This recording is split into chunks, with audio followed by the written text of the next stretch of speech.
Good to see some familiar faces out there as we get back to somewhat normal. Good to see you guys. Hi, Catherine. Good to see you. Good to see you. Yes. And don't tell me. John, yeah. Okay. All right. Yeah. How are you? Thank you. Thank you. It's been a while. Yeah, it's been a long time. Good, he knows everyone in the crowd. I'm like, we're gonna have to get name tags. Yeah. Name tags, please. Jonathan White, engineer or architect. They're in the PEs. Oh, So hope everybody had a good Memorial Day weekend before we officially start here. Just saying, hope everybody had a good Memorial Day weekend. And Dave, is everybody here to speak? No, sir. Okay, all right. Well, we do have a quorum with 3 out of 5, so we'll go ahead and start, and we don't know, the others may come in. They may be running a little late. So let's officially call this meeting to order at 6:04, June 1st, 2021, P&Z meeting. Since we don't have everybody to speak at this point right now, we'll go right to the agenda. Consideration of possible action regarding approval of May 4th regular meeting minutes. I move to approve those minutes. I second. We have a second. All those in favor say aye. Aye. Aye. It's approved. Unanimous. The ayes have it.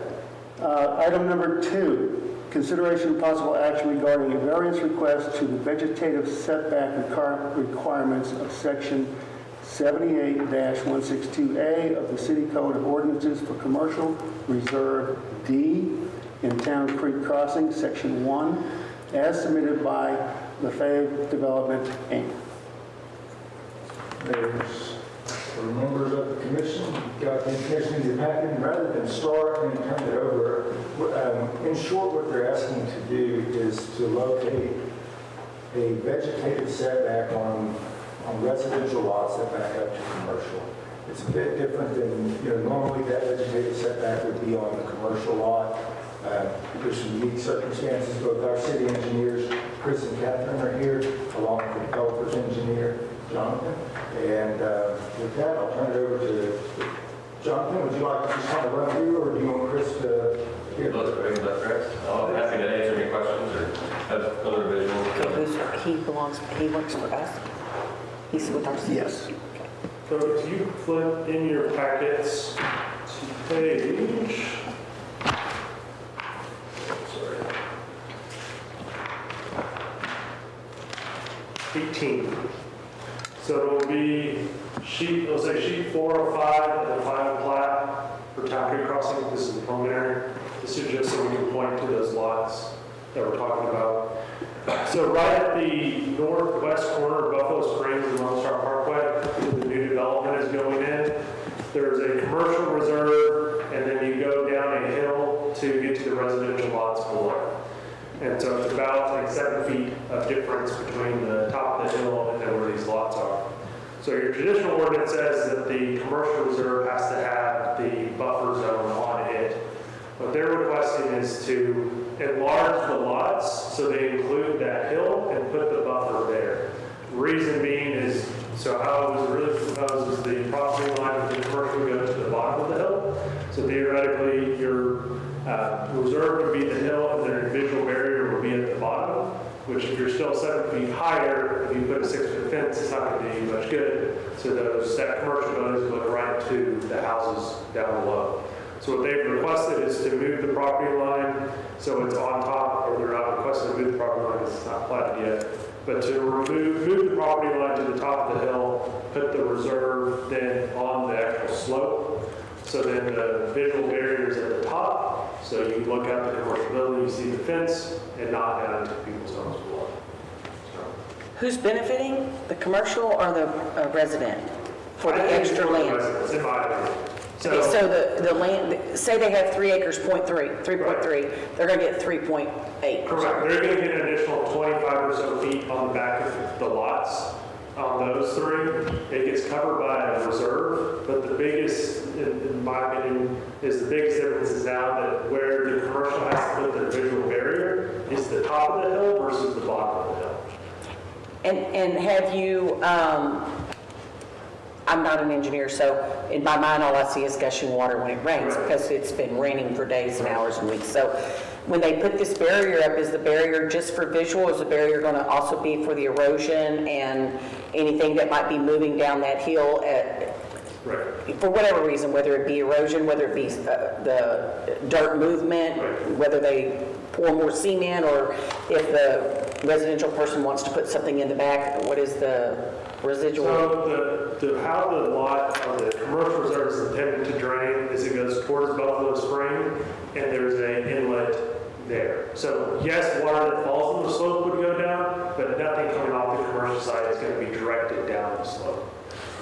But this changes it, so now that slope is going to be the resident's property, not. And it's their responsibility to put like a French drain in or something like that? If needed. Okay, and so is the resident going to be responsible for like bamboo or trees or? So there's no requirement on what, so the 25-foot buffer it doesn't require any type of vegetation in it other than grass. It doesn't have to have, so there's two pieces of the ordinance. There's one, which is the vegetative buffer, and then there's a second, which is a visual barrier. Okay. So the visual barrier is still on the commercial customer to provide a visual barrier at the property line. And it allows for either a fence of 6 feet in height, or I think it's a 15-foot wide vegetative strip, or 10-foot wide, I don't remember the exact number. So that's still a requirement on the commercial track. This just takes that 25-foot setback, and it moves it onto the slope. So that visual barrier is now at the top of the hill versus the bottom. So there will be, in this case, Chris, the vegetative barrier being grass or whatever on the commercial side, and the fence, the grass or vegetative barrier on the residential side, and the fence 6 foot high, approximate, on the commercial reserve side of it. And that's going to be, so when they develop that commercial is when they'll actually show the plans are getting, the buff or the visual barrier is going to be this. Did they plat that in this already? It hasn't, none of this property has been platted. So this is a request for the variance to then go forward with the platting process. So they're going to have to revise this. Correct. No, the one that's in your packet is correct. So you'll see it has the. Show me your page again so I can see which It one. shows the dotted lines there, yeah. I want to make sure I'm on the right page. Right. Because these haven't been sold to residents. Okay, here we are, okay, So we're looking at these lots that surround Reserve D. okay. And so you can see where before, I don't have the previous in here, but before where the solid line is was about where the dashed line is. And then the 25-foot was in the same spot. So We're talking 1, 2, 3, 4, 5, 6, 7, 8, 9 homes Correct. that will be affected. And when the people buy that, they're going to know that that 25-foot was given to them, and they're That's going to correct. understand. That's correct. So when it's platted, assuming the variance goes through, when it's platted, this is how it'll be platted. So when they have a survey, it'll show up the visual barrier on their side of the fence, or on their property, and their property will be bigger. So the They probably won't know that their property is bigger because Right. they're going to buy it after the fact. Well, but- anybody in Texas that buy lands knows inches and feet and quarter inches of what they get on their property. But in commercial reserve, is that we don't know, like if it's going to be like a 1-story or a 2-story or anything like that. No. So if we allow this variance, then next time someone that shows up that wants to do this again, they're going to go, well, you already did it once. So we're going to be, if we say yes to this, the possibility of a 5-story or a 3-story building being there, it doesn't matter the height of that fence or that vegetation, they're still going to be able to overlook into those homes' backyard. Is that a correct statement? You still have height restrictions, and you still have the building line setbacks. The difference, so your point on the precedence being set, the differentiating factor here is that slope. If this was a flat property and there wasn't the difference in the elevations, then it wouldn't make sense to make this adjustment, this variance. But the difference here is the slope and being, again, if it's on the commercial side, they're going to put the visual barrier on the property line, which would be the bottom of the hill versus the top. Chris, I'm sorry. Well, just to clarify, and go back a little bit, could you just clarify a little while ago, you mentioned the part about the commercial tent, there was a 10-foot. What are we looking at on the commercial side of the fence, of the actual line? Is there spacing there too? There is a rear building line. I don't see it on this drawing. I don't see it on the, yeah, I just see the And front again, and this side. isn't approving this drawing because these have to be re-reviewed. This is just approving them to put the setback, Drawings aren't accurate for us the to visual- approve. We approve it. vegetative buffer, on the resident side. It doesn't change necessarily. It doesn't, we're not There's talking an about inlet building line here, a changes. siphon or inlet anything right like there that. too. Well, just to continue my thought on that, I think it can work fine for the spirit of the original rule, and physically, my concern is two things. When the owner, yes, they need to be made aware of this right up front, but they're going to be paying more taxes with more land, so they're paying the taxes on it. I hate to see that situation where we're telling them that they have to, can they use that 25-foot however they want to? Or, I mean, because if first, I guess I had in my mind it was going to be, tall, buffer, greenbelt vegetation, natural, just let it go. Like natural, let it Just go. let it go. But from what you're saying, it doesn't have to be that way. But my first concern was how can we tell them they can't use it, basically? They're going to pay the taxes on it, and they want to, if it's their land, they want to be able to work, put how they have some kind of a say on how to do it. And they can landscape it, they can do whatever they want in that area. It's just like having, a rear building line. So you can't put your swimming pool or a deck right on the fence. It's really the same thing, and plus they can't do it they can work with what they can on that slope. So if they want to vegetate it, they want to put trees, they want to do landscaping in that zone, it's theirs to use, but they couldn't build a permanent structure on that slope. But it could be either just mowed, or it could be let it go. Correct. Is a retaining wall needed? No. Because I have a few questions. What's the HOA going to have for a rule? What will the HOA have for a ruling on If it has an how to actual, maintain? Because let me just finish one more thought, and that is the 1 to 3 slope is pretty steep. So you really have to have an irrigation system on it, I believe, for a drought. So that's going to be up to the owners to irrigate it and water it. Again, it's asking a lot to maintain it if they're limited on how they can use it. what is the boundary of the other, those other three, or those other two lots right there? So are they able to build up to the fence? Or does all of them have a certain amount? You're telling us 25 foot, right? Needs to be So vegetation. there's notes, and I'm sorry, I don't have this in front of me, but all the lots have a rear setback, I believe it's 10 feet.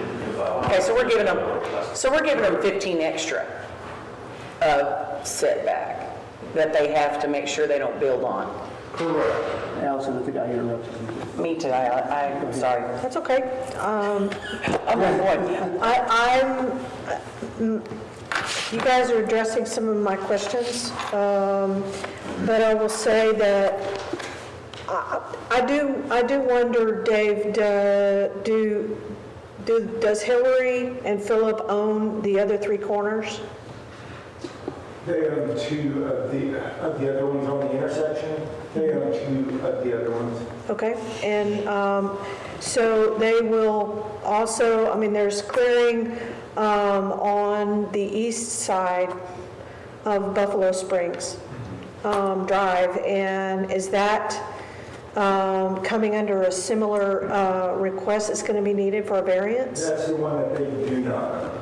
So they don't, we've not heard anything really from the developer who initially had done that clearing, other than, we did at least get through them to install silt fencing, but we've not seen any development plans for that. Okay. Chris, being that you're PE, I have concerns of drainage, the amount of watershed with more roofs, more shed. So there is an inlet being laid currently right there on the east side of the northeast corner of the commercial reserve in that area. Yes. All right, so is that the starting point for that drainage line? Correct. And where does it shed into? Where does it eject? All the way down to Town Creek. Okay, so Town Creek is already getting increased shed from the roofs in that subdivision. It's already got significant drainage issues now, plus the coming commercial development across the creek on the other side. Right. And so to be clear, on any other corner is besides this. So this is only here. This whole tract was covered by a drainage study that's been reviewed by the city Okay? as part of their development plans for the entire tract. Okay, so it sounds like what you're saying is that there's not anything in the works as far as ordinance or as far as the plat as it is now, which is not correct.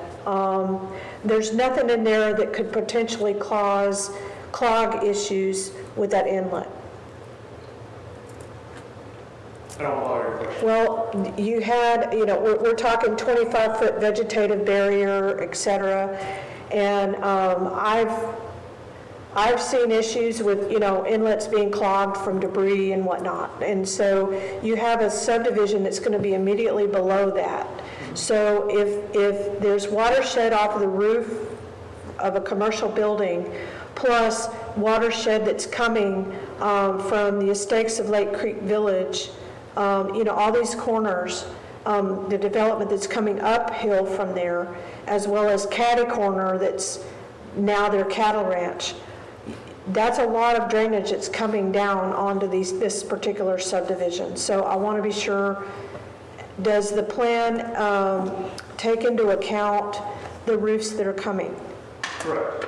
Okay. Yeah, and I might just add, Everything that's existing or in development now is counted. So what's not counted, and because it's not their responsibilities as development, is any future potential on other sites. So that future potential on other sites, they have to do their own separate drainage study and show how they're going to mitigate. But this is downstream. This is going to get the runoff from whatever they do upstream.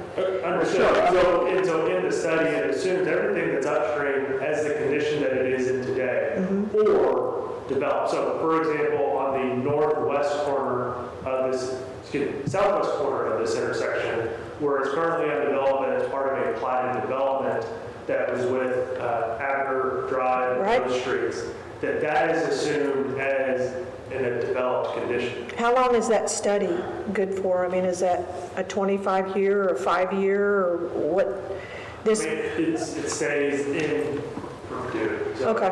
let me just say, no, excuse me, as chairman, I've got to say, we're getting off topic here. This is not on the agenda. I'm No, questioning let me explain. because No, the location of the inlet in We're not relation to here. a fence. there's been a massive drainage program on this for quite a long time. I know you're new and you didn't see all of it, but this has all been done. Okay. Okay? But So if we're- they're moving a fence or moving a line, they are putting in an inlet there. Where is that going to be in relation to the inlet that's there? So what? That was where I was headed with that. I'm just saying, we can't go into little details in this meeting. It's just not, this is not on the agenda. Right. These are things that are part of the system, and this is how it gets done. I understand, we're all concerned about drainage, believe me, we've all been there, we've all questioned it, but we can't get into some kind of little detail about just because, So where does the fence fit in, or the vegetative barrier fit into that? It really doesn't have an effect. And the reason Okay. I say that is because they're putting in a stub outline, so when the commercial develops, they will put in their own on-site storm sewer on that site and tie into it. Okay. And so their paving, their drainage, their grading, all going to work on that commercial site to contain it on the site and take it to that. So will there be anything tied into this in the future? No, only Okay. that commercial site. So this is separate from the roadside. That's where I was headed with that line of questioning.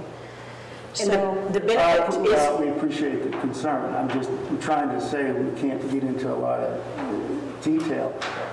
To get back to where we're the subject, please clarify so we know when we say a 25-foot vegetative area, is there a stipulation on density None at all. That's So, that's the whole two rule thing. okay, so the spirit of it is a distance between commercial and residential. Exactly. Simply a distance.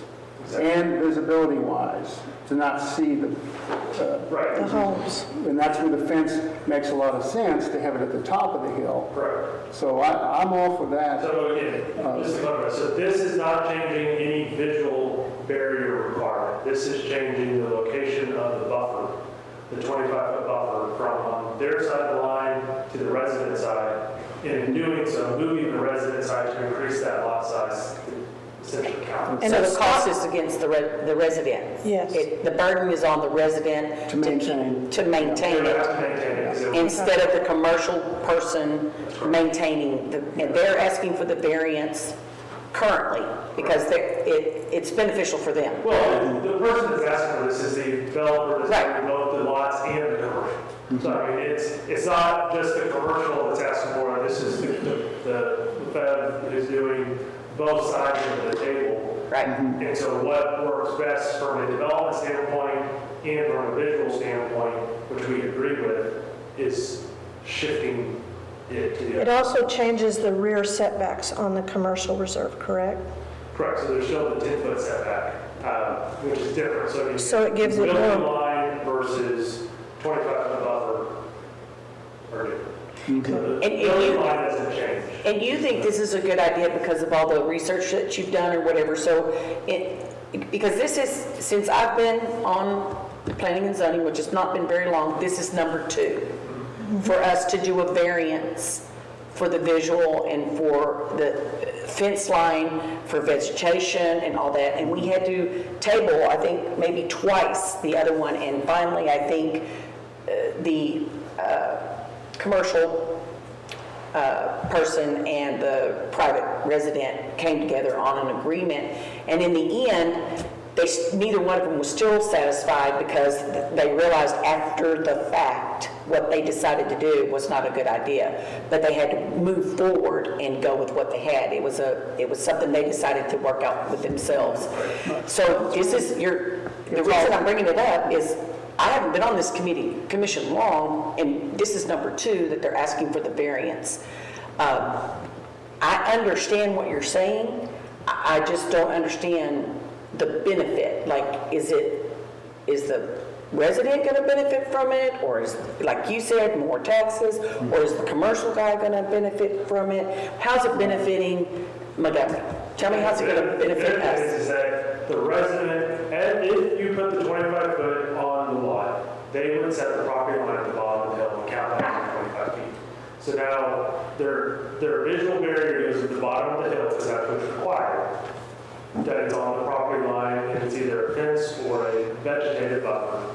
And now there's still the elevation difference. So anyone standing on a commercial site sees into the residential lot. That's true, that's a good way for us to look at it, only because of the elevation change. That is the whole- And there's no effect on drainage, there's no effect on, that's what, Right, yeah. moving all of that around, what does that do? Yeah, And again, the only reason that our recommendation is to go with this variance is because of the elevation difference. Elevation. And the visual. Okay.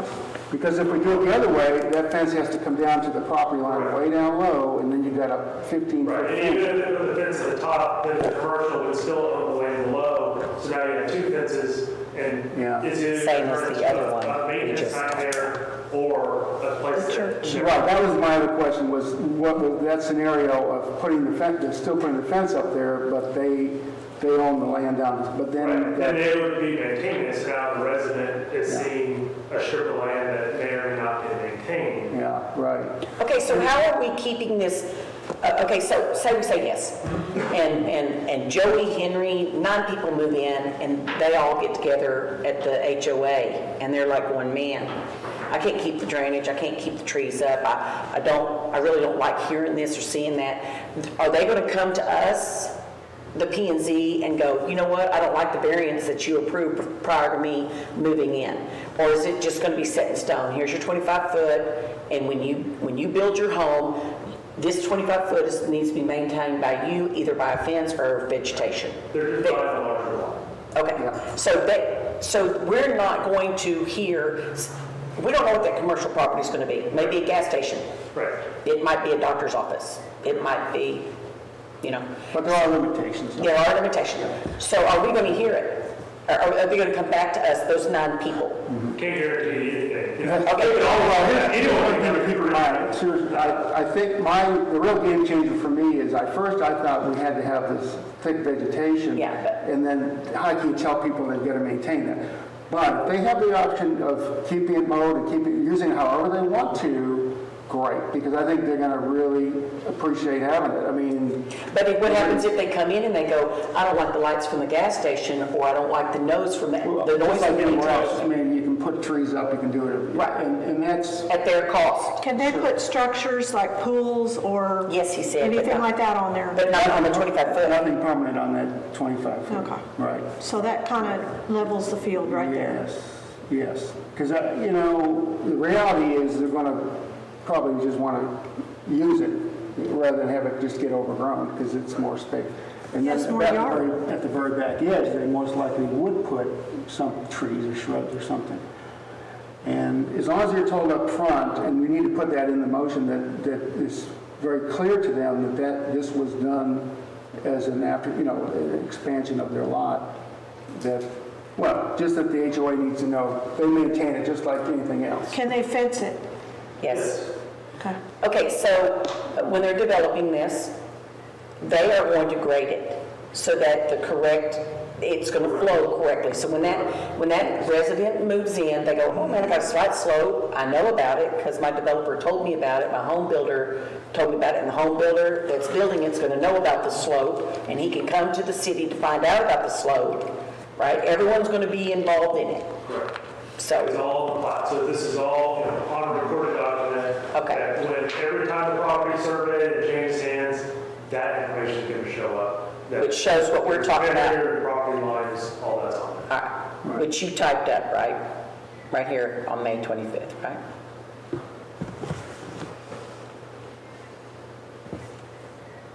And again, they're not locked into a green vegetative belt. They can mow it, they can do whatever they want. Yeah. Right. I think that, in the vegetative, I think the resident could even, gravel decide if they wanted to. Right. Allows for, again, anything that's not a structure or a This right here is this little paragraph right here is, it's before the printouts. But that right there, it's just telling them where we get the vegetative idea from is in here. It says 25 Paragraph foot 2. of vegetative setback. So in our minds, we're thinking, oh, vegetative, but it can be grass, it can be gravel, just not a building. Exactly. And they've got the space enough for the fence. So their neighbors, those three lots that are kind of catty-corner from them, that are not in this, Yes. if they feel like building that temporary building in the back to say they want to put their tool shed back there, to put their lawnmower in there, and are they allowed to build on their fence line, or they have to use that 10 foot? Just so that 10 foot setback. Okay, so these people that have these 9 lots, it's 25 foot, not 35 foot, it's 25 foot. Correct. That they Correct. do not get to put a Based on building on. rear property line. So you'll have property line, 10 foot building setback, and then additional 15 feet to get to the vegetative area. So when they see their neighbor build 10 foot away from that fence, Right. are they going to come to us and say, how come my neighbor gets to do it and I don't? I'm just trying to be the devil's advocate here. Realistically, it's going to be the neighbors that don't have this slope. So, Right. and that's, again, Okay. they're not going to be able to build unless they do some major work. Okay. To build a shed on this slope. I just, now people buy and they come in and they go, hey, Joey's doing it, how come I can't do it? Well, it depends on how they install a shed, whether they, install it and build onto a slab, or, if it's considered personal property because it's not anchored to the ground or whatever, so. Well, I think they have to come to us to do that if it's any kind of structure that's outside of their home. Okay. But the HOA they'll have an HOA, so, Okay. yeah. Okay. Very good. Good discussion. We ready for a motion? I just know what happened to us the last time. And by the way, let me just say briefly, we always have to, variances, we always have to look at variances. but there is a reason, there a tool that sometimes is needed because of the situation. But we have to remember what's coming behind as far as a precedent. Yes. That's so Exactly. important. Because you look at that individual situation only on it. Yeah. Members of the commission, I'll just add, as a reminder, we are just making a recommendation to city council. City Thank you. council ultimately. will Okay. Exactly. decide. Thank you. So this will be a recommendation to city council and then. And this is record that council can review prior to, their meeting. So the questions that we're raising may help address some of the, open items that can be dealt with now as opposed to council. That's exactly right. That's, kind of the purpose of, you hit on kind of the purpose of that process, to give them every bit of info that they can to then make that considered decision. What will the city council see? Are they going to see these same drawings?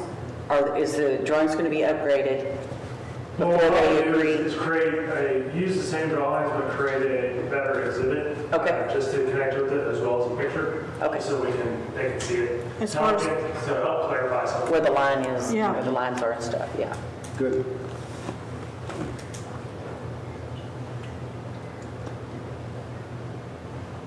Okay, so I make a motion to approve action regarding a variance request to the vegetative setback requirements of Section 78/162A of the City Code of Ordinance for Commercial Reserve D and Town Creek Crossing, Section 1, as submitted, contingent on updated drawings provided for review of council. I second. We have a motion, we have a second. All those in favor say aye. Aye. Aye. The ayes have it. It passes unanimously. And thank you for all your input. It's important that we have good dialogue. Number 3 on the agenda, consideration and possible action regarding recent exterior painting for the Southern Route Salon, located at 14275 Liberty Street in the Historic Preservation District. This was tabled May 4th. Is there anyone here? There is a story, is here in the back. We are familiar with this item. Again, this is the southern roof that was repainted. And so with that, I'll turn it over to you guys. Unless you ask any questions you'd like to, Mr. Reed. You painted and stained? Painted or stained the steps and the rails? Those times. They are stained? It's supposed to be first time, but turned a little darker than what. That's what we were wondering, because I seen I guess that. it reacted to the wood that we had put on there. So you're going to be staining it in opposed to painting it? Like you It's did already the- black. It's Yeah. already, well, it's That's- sign on it, I guess the chemicals in the wood turned it. Okay. It was supposed to be a clear sign. So now when you drive by, it's completely black with just the white of the windows, and in the back, you've not done anything with the steps back there yet? Okay. It's done. And I see that there's some small white writing on the doors. Is it on the windows or something? It's her sign on it. It's our sign. And what did you do with the address? I didn't see the address, it kind of melted in. Yeah, went across the top of it, it's still there. Okay, what do y'all plan, is that I gonna think they're gonna take it off and plan them, I don't know what they're gonna take them off and make them more. be, but they're gonna leave it black. They want to leave it black, the doors, everything. It's a beautiful, Oh, it's nicely done. yeah. But this is not the actual picture now. If you drive by it, they stained it. So and I was wondering, I was like, did you paint it or did you stain it? Clear finish, I mean, clear sealant is what it was when we put it on there. It chemically reacted and got darker. Right. So are you planning to keep it that color? Yeah, I'm not, You just continue to use that stain that you used, or clear coating? Blue was that stain because it turned it the wrong color. It was supposed to be a clear finish. Okay. It wanted the same look. I was just sealing over it. And then when it started reacting to the wood, I guess. So, So what is I'm your sorry, plan? it's a clear over the original paint. No, right here on these steps. Oh, we're talking about the steps. Oh, Yes. Okay, I'm sorry. Yeah, All the right. steps are now black, Yeah, that's her. and that's what he's saying, is he put the clear. Okay, all right. So now it's, when you drive by, it's completely black. It's black here, black there, black Right, I've there. seen that, yeah. Yeah, you've already seen that today. Okay, I yeah, have a picture of it, Yeah. yeah. if you want to see it. No, that's fine. And I'm sorry, the last name again? Read. Okay, and you're the, I own the building. okay, all right, I just want to be sure. Thank you, Mr. Reed. And, yeah, and, you know, we appreciated the original descriptions. I think you covered it pretty well, but it's always nice to have a person to bounce it off. Well, I had some prior business. Yes, yes, I understand.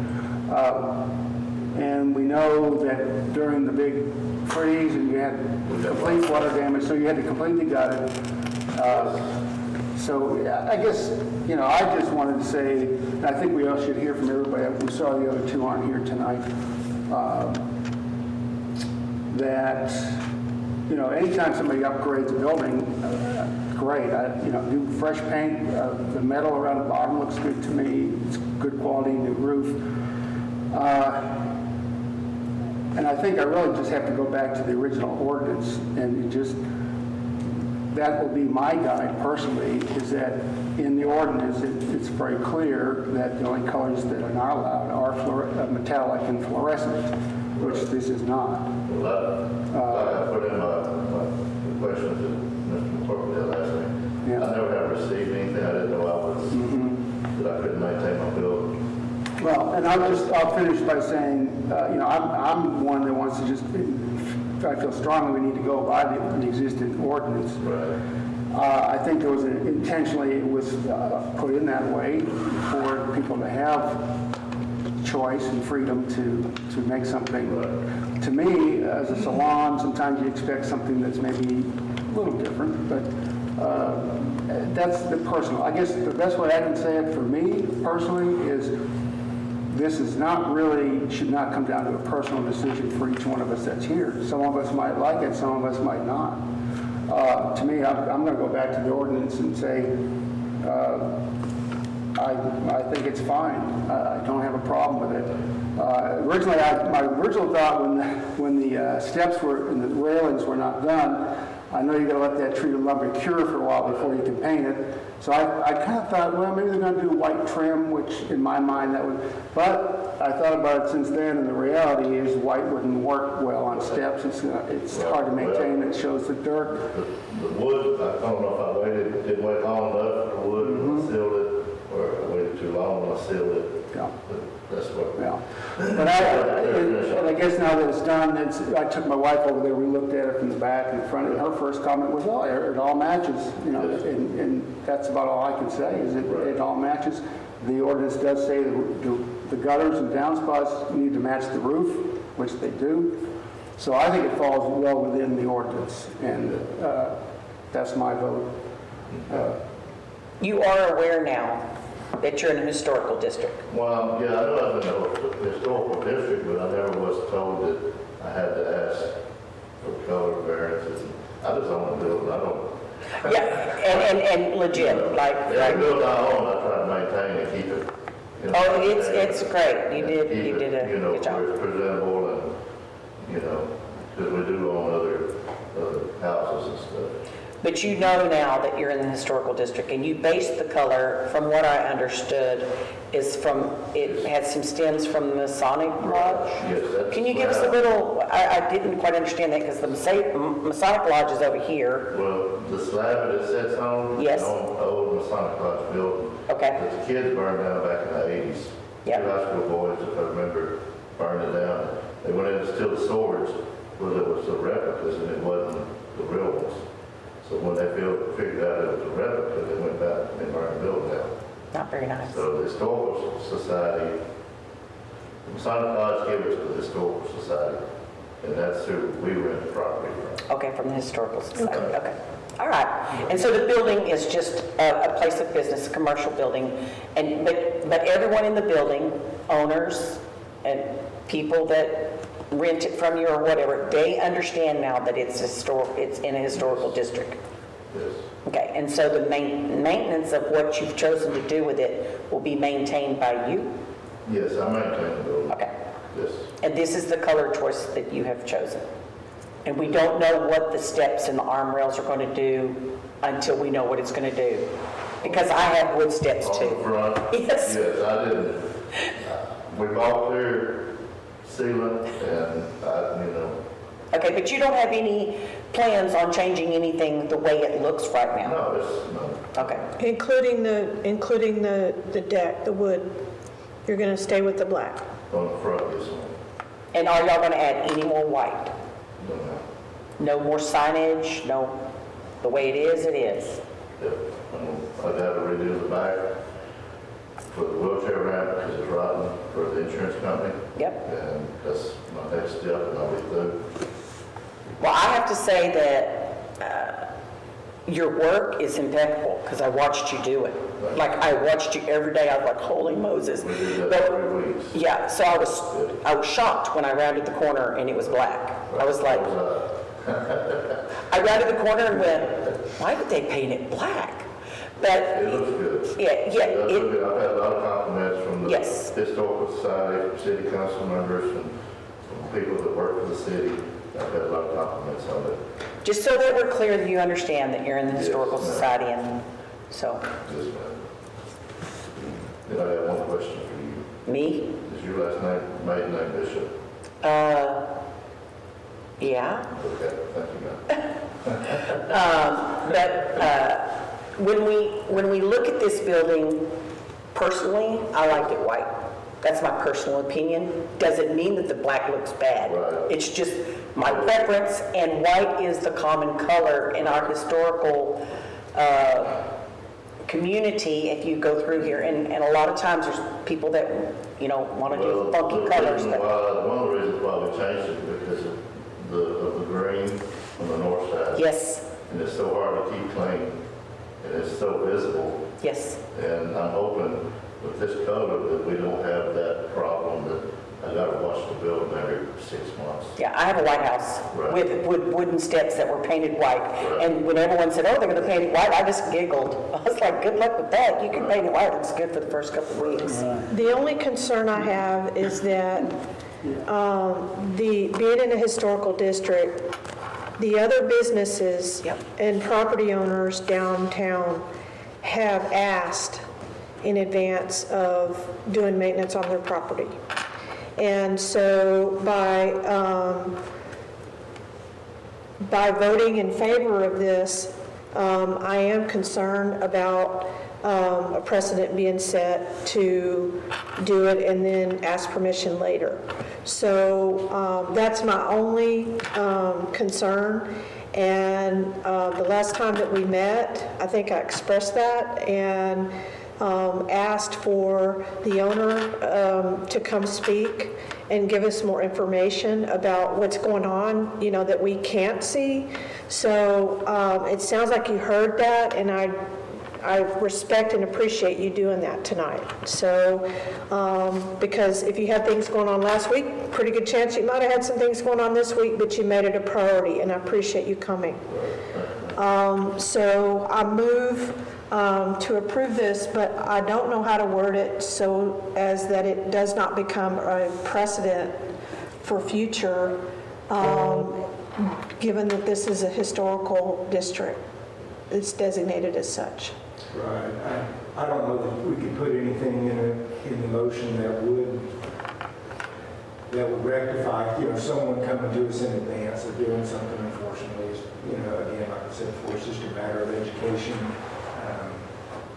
But Maybe every 3 months we could send something out in the water bill. I mean, Just pass the word, yeah. I mean, we got a lot of paperwork in our water bill. Yeah. Right, you do.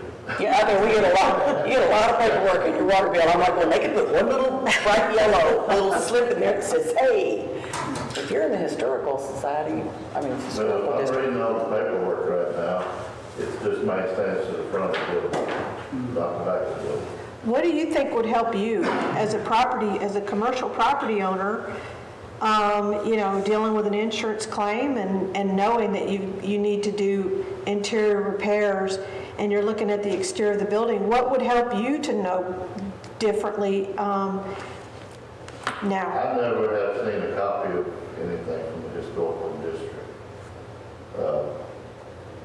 You know, when my insurance man tells me, hey, you need to replace all this wood for safety, that's who I'm taking care of. Exactly. Because if somebody trips and falls with this wood, it's me, not anybody else. And apparently they told you that stone was also a hazard at the steps. Stone was a hazard. That's why we removed it. We put the steps all the way across the front with handrails on each post. And then, you know, since then, he has said the back wheelchair ramp needs to go with new wood before. There needs to, it seems like there was a communication breakdown here. And I bought that place about 6.5 years ago, and I've never had any guidance. guidance or knowledge that whatever I did to the building had to be approved. I don't know if that's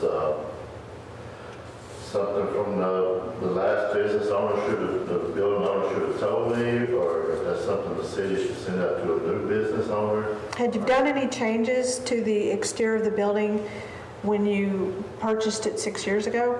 I just pressure washed and cleaned it Yeah. up. It's the same, Yes. except the black. You know, I replaced the front porch several years ago. The building was built poorly. It was built with 2x4s. Under the bottom of it, still beams. So I had to do a bunch of structural work on the bottom. That's when we changed it, put the tin on it. So I had to put new beams under the bottom of it because it's just sitting on 2x4 curtains. And they were rotten, so I had to beat that up and build it back to where it was level and hold itself. When you bought the building, was it designated in historical district? Was it funny? When you bought it 6 years ago, this was a designated historical district, correct? Yes, I guess. Okay. Okay. I was never. So we've got about 6 years of communication breakdown as to, you know, informing business owners and commercial property owners that something that they do need to know. Well, I don't think Mr. McCorkindale was here then. No, I think he but, would have been here 3 or 4 years. Right, I've been here now for a little over 2, yeah. we're all staff, I've also been. So There's is been a that, lot of change. Right. There's a lot of Yeah. newer faces. Yeah, so is there some way to bridge that gap? Absolutely, Be helpful. it's, something that we can certainly look at from a staff level to try and target, kind of that, the historical district to be able to communicate. Because that would address my concern about, a precedent or, that piece of it. Does the Historical Society have meetings or whatever? Do they have a group or what? I know there is a Historical I Society. think they've had one in a long time. Yeah, and, the Historical Montgomery Business Association, I think is the same. I think they are, I think in terms of volunteers in HMBA, they're strapped, fairly thin or spread. I'm just wondering if they have something, because I see a lot of people doing a lot of work to their historical homes and stuff, so people take pride in it, and the gentleman that was here at our last meeting was so receptive to what we were talking and asking questions about the fence and stuff. He had no idea, but when we were talking to him, he's like, oh, thanks a lot. So I agree. So, yeah, that'd be great. That'd be very helpful if you can help us on that, Dave. And Absolutely. so we really do appreciate you coming in to hear your side of it, because otherwise we don't know what's going on. So what you could do with any other fellow businessmen, business people that you P&Z is hard let to them know. understand. If somebody said P&Z, I said, who's P&Z? Yeah, right. So if it goes to planning and zoning, maybe somebody will understand Right. what P&Z. Where's the sign going to go? Where, that says Southern Roots. It's hanging up there, it's been there for a long Okay. time. And it's white with little black on it. Let me Okay. see if I have a picture of it. It's right by the road. Yeah. It's just in stark difference to the. It says historical district or something on the sign. Right, that's our LLC. Yeah, Southern that little District sign says District, historical district. LLC. That's the clue, historical district. So, yeah, please do encourage any fellow business persons to come in and be present for for the meetings is what, I guess, is what we're trying to get at. Well, that and, you well, know, and also, as far as a lot of money was spent on painting and everything. right, So before all that money's spent, they need to know that, you know, they're held accountable for the color and all that. And so they have a right to know that in advance, in my opinion. So I'm not sure how to communicate that. Is the city able to communicate that, or does that need to come from the historical society, or? Certainly the city, you know, would share, or, you know, kind of would have the responsibility of that, you know, with a targeted, you know, kind of a mailing, you know, if you will, you know, to be able to communicate, hey, here's a few, you know, things about the historical. There's some things you need to know about, just like we were talking about that subdivision a while ago. If you're a property owner, here's some things you need to know about. So, okay, I have a picture of the sign, if you'd like to see it. sure.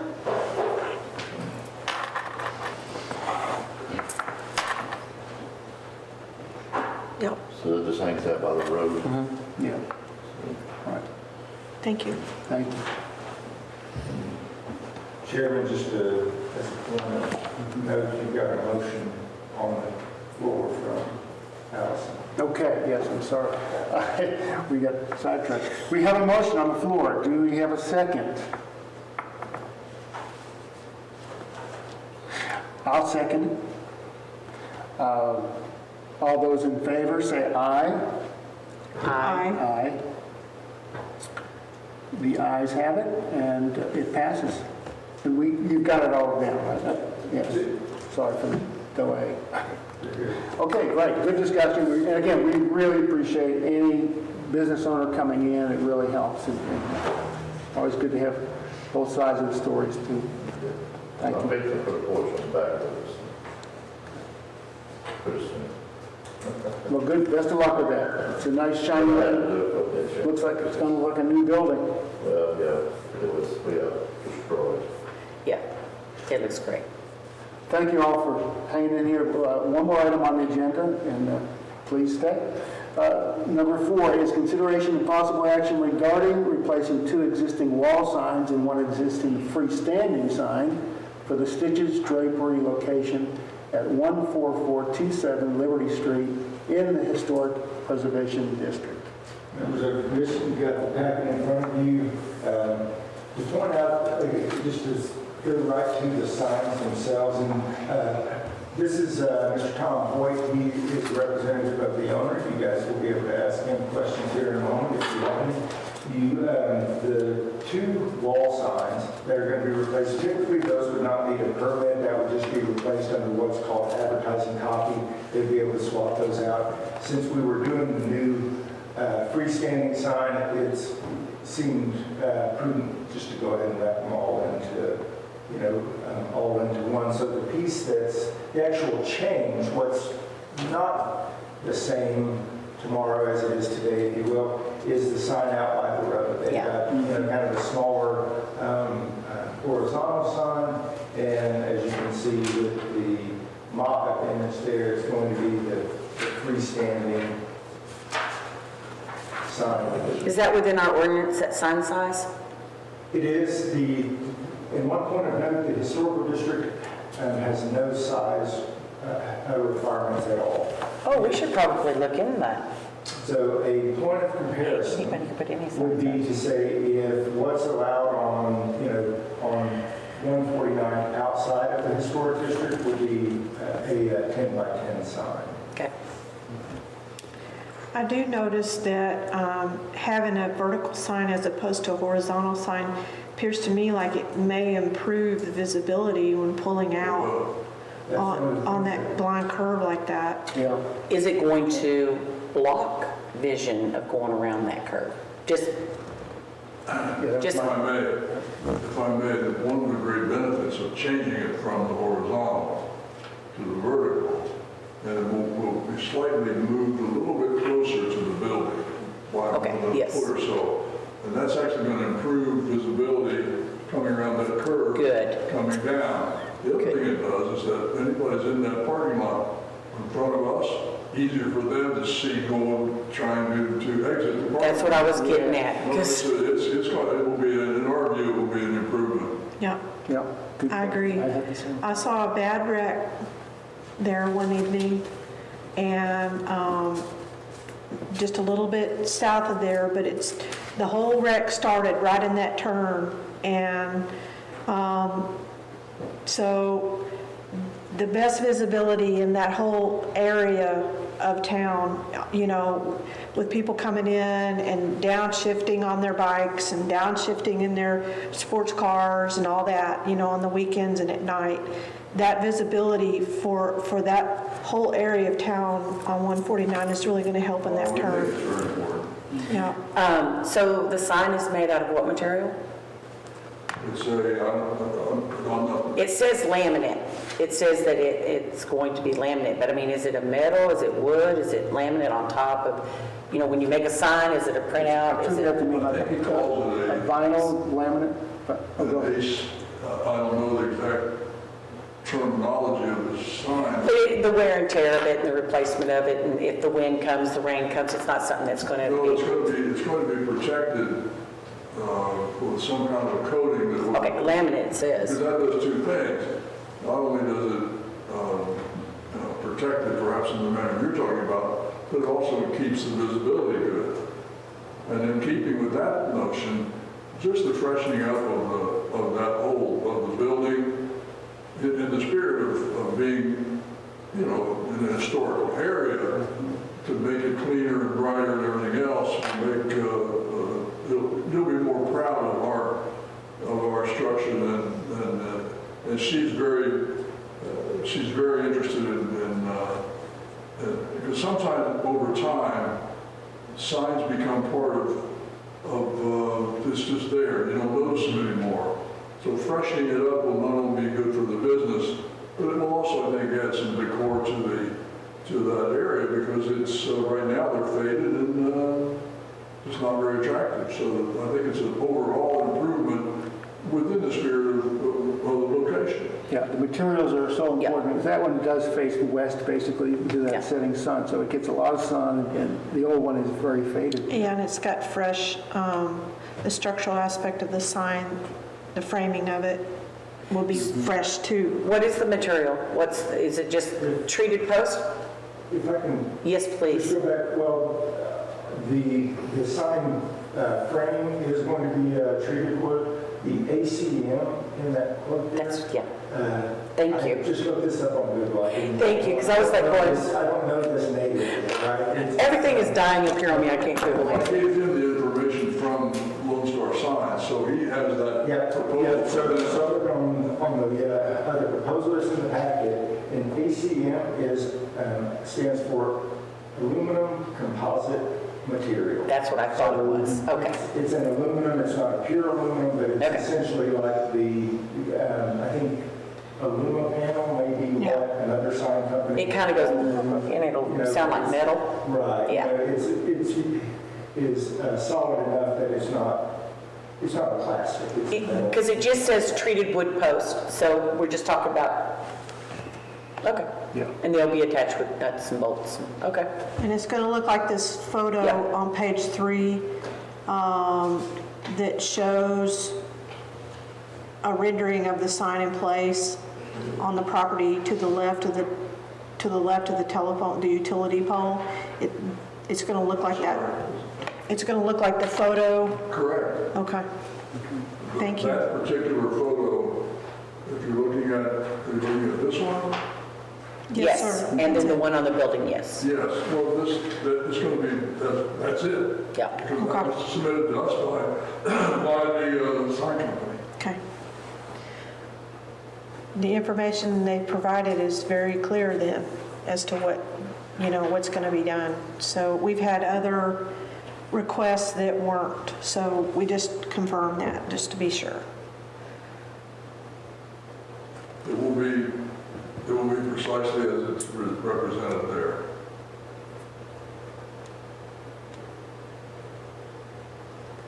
I make a motion that we pass and let them replace the signs on the building and one freestanding out by the road.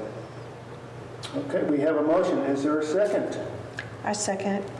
All those in favor, say aye. Aye. Aye. It's unanimous. The ayes get it.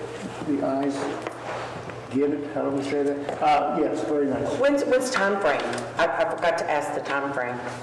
It'll be soon, I can't say because I don't know, we haven't had our, permission until tonight. So Okay. There's a bunch of things that have to happen. The grass has to be, everything has to be fixed up. We will remove the old sign, we're gonna do that, the sign company we'll do that ourselves. And we were talking briefly about the front of the store, the door color and everything else. That needs all kinds of work, but it'll be power washed. We're not gonna put lipstick on the pig. This is gonna be a nice looking hall. So are you going to redo the door? Sorry? Is that what you're saying, is you're going to redo the door? Just repaint it, yeah. The same color it is? Yes, ma'am. Okay, cool. Same color. That's good. All right. But it needs to be sanded and Yeah. cleaned up and all of that. Sometimes people come in, like the gentleman that wanted to do the fence, he's like, I'll start next week. He was so excited. So some people have a timeline in their mind, and some people say thank you for the, approval, and then they go and work on when they're going to be doing it. So I just thought you might have one. What you see is what you get. All right. One question, just so we know a little more about the business. On the old sign, it does say blinds and shutters. On the new sign, you've got upholstery. Is that going to be even something more that you're doing, the upholstering, furniture? Her decision was that while she does those other things, it's the upholstery and it's draperies that is the predominant part of her business. Which is soft home furnishings. I'm sorry? Soft home furnishings. Not so much, no. That was part of the original sign. Okay. That's not necessarily an emphasis of the business. But let's say you came in as a customer and said, gee, what about this or that? And you give some advice on something like that. But it's not a focus of the business and it's too many words. Does she plan on adding storage or anything of that nature when she goes to get a couch or a chair in there? Say that again, please? Does she plan on extending or adding on to her building? So I've not heard Okay. about that. Okay. She has storage facilities now for product and other. Because I've been in there. It's small. And I'm just wondering, you put a chair in there, she goes to upholster it. I'm just wondering. No, I don't think so. She Okay. hasn't said anything like that to me, and I know she has storage in other locations. Okay. So, and what's going to happen on the inside is going to happen too. Right. It needs a lot of attention. So her business model is kind of evolved, since she first opened, Our so, business is getting back to being busy again. Yeah. And, it's good. But it needs to have a fresh look, whether it's scrubbing on the outside with some new signage and all of that, or on the inside in terms of more orderly organization for the fabrics and all that stuff. There'll be some scrubbing around that's going on. Well, it's very positive, and we like to see that. And the reason I asked too, being in so many antique shops in the area, lots of people do look for the hardwood furniture, some of the old furniture, which can be reupholstered. So maybe that's a good niche for this area. She had plenty of projects. It's a matter of getting some additional. She had help before the pandemic.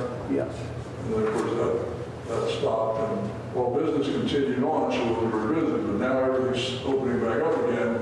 She's becoming more busy and is looking for some assistance in that regard. I'm just a friend of hers and a volunteer, and I happen to know something about science. So I said, I can probably help you with this project so you don't have to. Would she consider an apprentice? A young person? But no, you never know. Some of these people want to learn the trades too. But good luck with that. Great. Appreciate it. It gives us a little more insight into the businesses. Great. Thank you very much. Yes. Thank you for coming. That's my pleasure. Okay, thank I you. move to And adjourn. appreciate everybody attending. And yeah, do we have a motion to adjourn? She motions, I Is there a second. second? All those in favor say aye. Aye. Aye. Great. Thank y'all for coming. Thank you. It's nice to meet you, sir. Bye. May you never have another insurance claim in your life. Oh,